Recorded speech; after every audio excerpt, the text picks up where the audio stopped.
Shalom, giving all praises, honor, and glory unto Yahweh, Bahashim, Yahweh Shai, Bahashim, Makakwadash, double honors unto the elders and apostles of Great Millstone at Woolwell, and Shalom to the 144,000 elect men of the nation of Israel, and the rest of the elect destined to be saved. I'm the brother Caleb from the GMS England on the Forecasters Camp, back with another lesson to help edify the Lord's elect.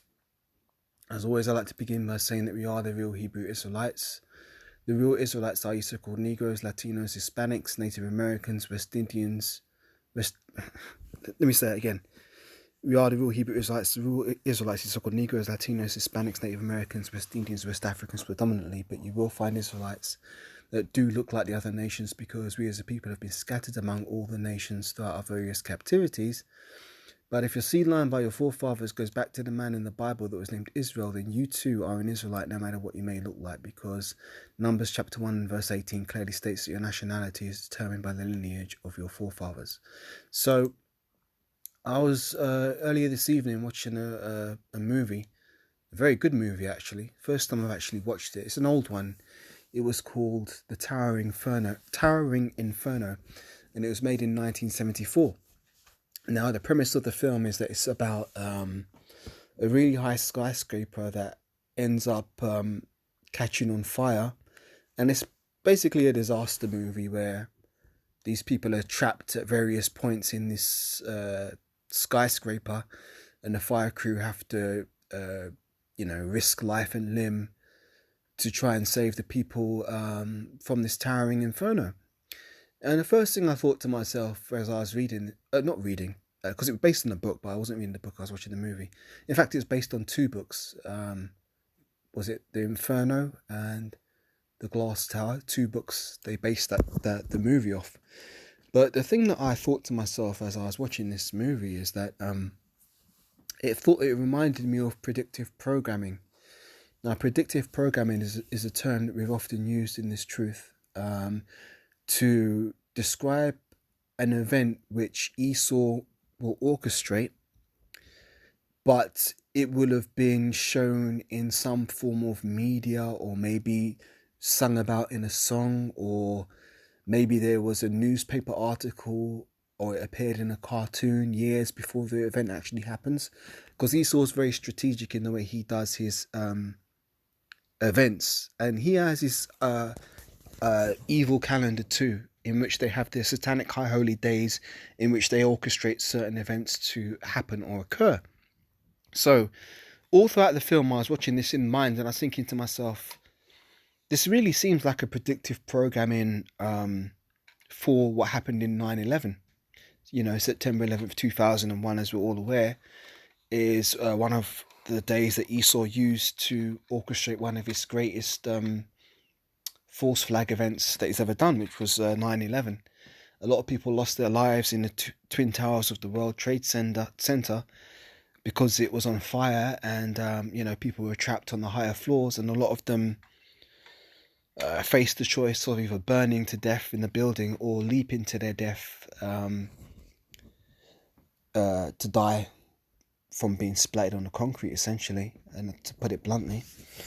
So that was a very popular false flag event. So when I was watching this movie, The Towering Inferno, which was made in 1974, remind you, that was what I was thinking all the way through.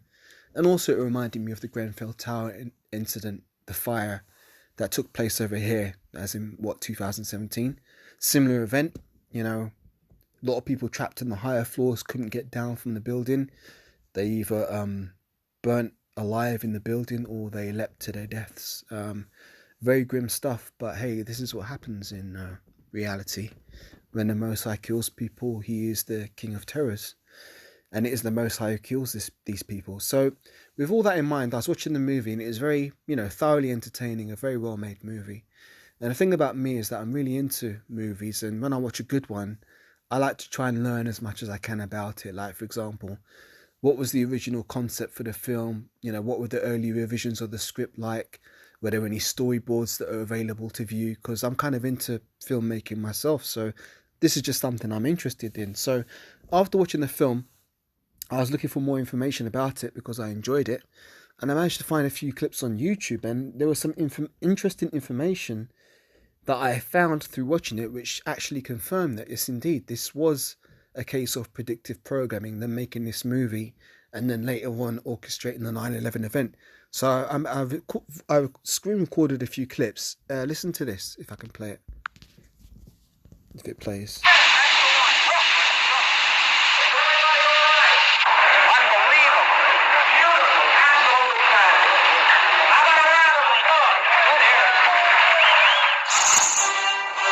After 4 exhausting months of production, The Towering Inferno finally wrapped shooting on September 11th, 1974. There was 69. Did you hear that? Let me play it again. So this is them making the film. This is a behind-the-scenes documentary of them orchestrating some of the stunts, right? And listen to what this guy says next.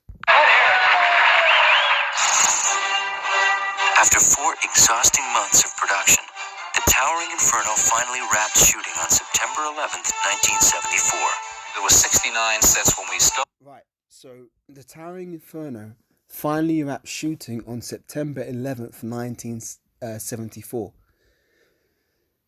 Is that a coincidence? No, because the Most High doesn't work on coincidences, and neither does Esau.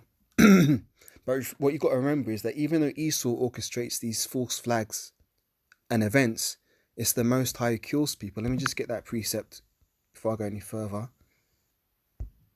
Some scriptures, it's gone.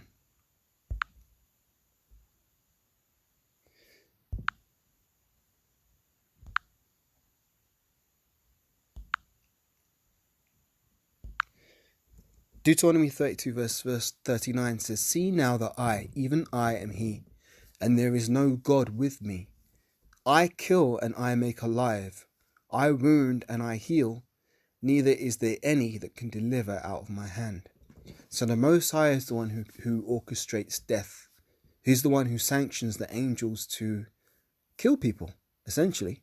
So not even a sparrow can fall to the ground without the Most High sanctioning it, right? So with that being said, this film wrapped shooting on September the 11th, 1974. And I believe the film came out in the December of 1974. So it's not a coincidence that they wrapped shooting on the very same day that 9/11 took place. Now, when you think about it statistically, right, that would be a 1 in 365 chance of them wrapping shooting of this film on that particular day.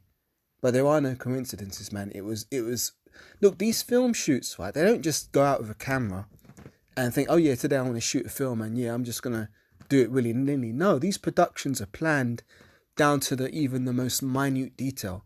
For example, you got different offices in filmmaking or different roles. One of them would be a set designer or a set dresser. Do you think when they go to shoot a movie that they just pick wallpaper at random, or they pick a particular clock to be in the background on a random, or they position the elements on a table, like let's say it's a dinner scene, people are eating breakfast or whatever at a dinner table. Do you think those boxes are just positioned willy-nilly? No. It's all carefully orchestrated. And you got what's known as product placement. Let's say there's a can of Pepsi on the table. Do you think they just put the can of Pepsi any old angle? No, they put it in a particular way so that you're going to see the name of the Pepsi can, so the advertising works, because it comes down to the psychology of product placement. Now that applies to every facet of filmmaking, be it set dressing, wardrobe. Like for example, do you think the actors get to choose what they wear? Do you think they get to choose how they style their hair? Now, in some cases, in the makeup room, the actor can have some input. They might say, oh, well, I like this shirt, but could you just taper it in a little bit here? Or, maybe I'd like you to style my hair this way. But really, it's the hairdressers, it's the wardrobe department who are really in control of how it looks, because what it is producing a picture. And this picture is called a motion picture. And what it is the director will have the final approval of what is in his picture. That's why it will be called, for example, a George Lucas film or a Steven Spielberg film or a James Cameron film, because the director is the one who signs off on all these little elements that go into the creation of the movie. Now, what happens is the movie studios, they're the one who finance the movies. They give it the budget, but they also give a release date. Like, for example, before principal photography even begins, these movies have specific release dates. You can even look it up now. You could go on IMDb and do a search for films coming out in 2024 December. You'll see a slate of films already listed. They're not even finished moved yet, but they're not even finished being filmed yet, but it will say in production. And all these films are going to come out on their release date, you best believe. Because it even goes into the theatre chains as well, because the movie theatres, which are collapsing at the moment, they're not going to be around much longer, but the way the industry's going. But that's the Most High bringing load of mirth with this place. But the movie theatres, they've got their schedule as well. Like, they know, okay, this film's coming out in December of 2024 and we expect it to gross however many million in the box office. So therefore we need to allocate this to screen number 1 and we're going to have 15 showings per day. So we potentially could make however much money they make from selling the seats in theatre 1 because it's the large theatre. Or if you go over to the BFI IMAX over here, you know, the films that want to get screened at the IMAX, they have to be approved well in advance, man, because that's the biggest screen over here in the UK, and it's not easy to get your film screened on that. Anyway, all of that being said, production follows a very tight schedule. So the fact that this film finished filming on the 11th of September 1974 is telling.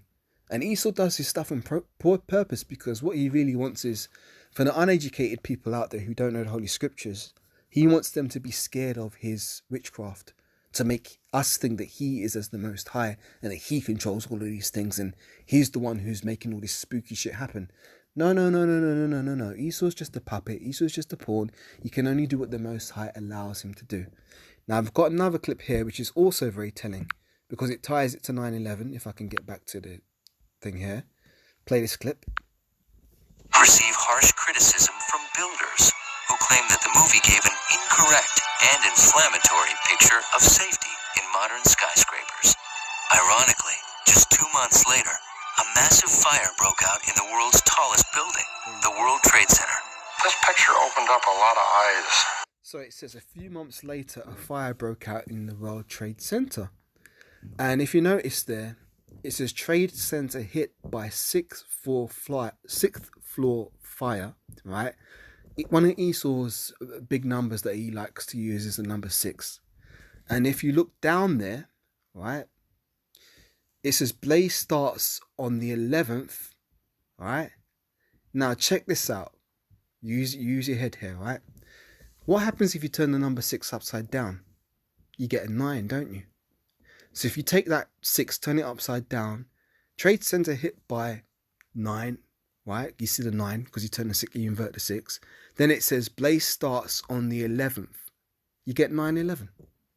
You see, Esau does things with these codes, and obviously to most of the uninitiated people out there who just take everything at face value, they won't see, okay, this is actually predictive programming, and Esau is actually telling. It's kind of like a coded message. You know, Esau puts these coded messages out there where the initiated will know.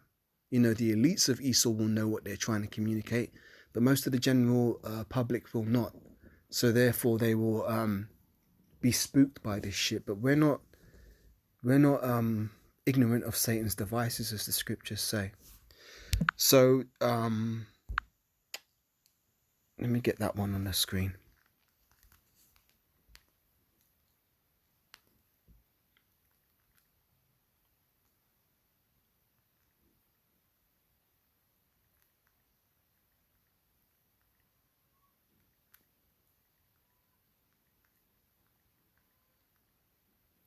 Second Corinthians 2 and verse 11 says this.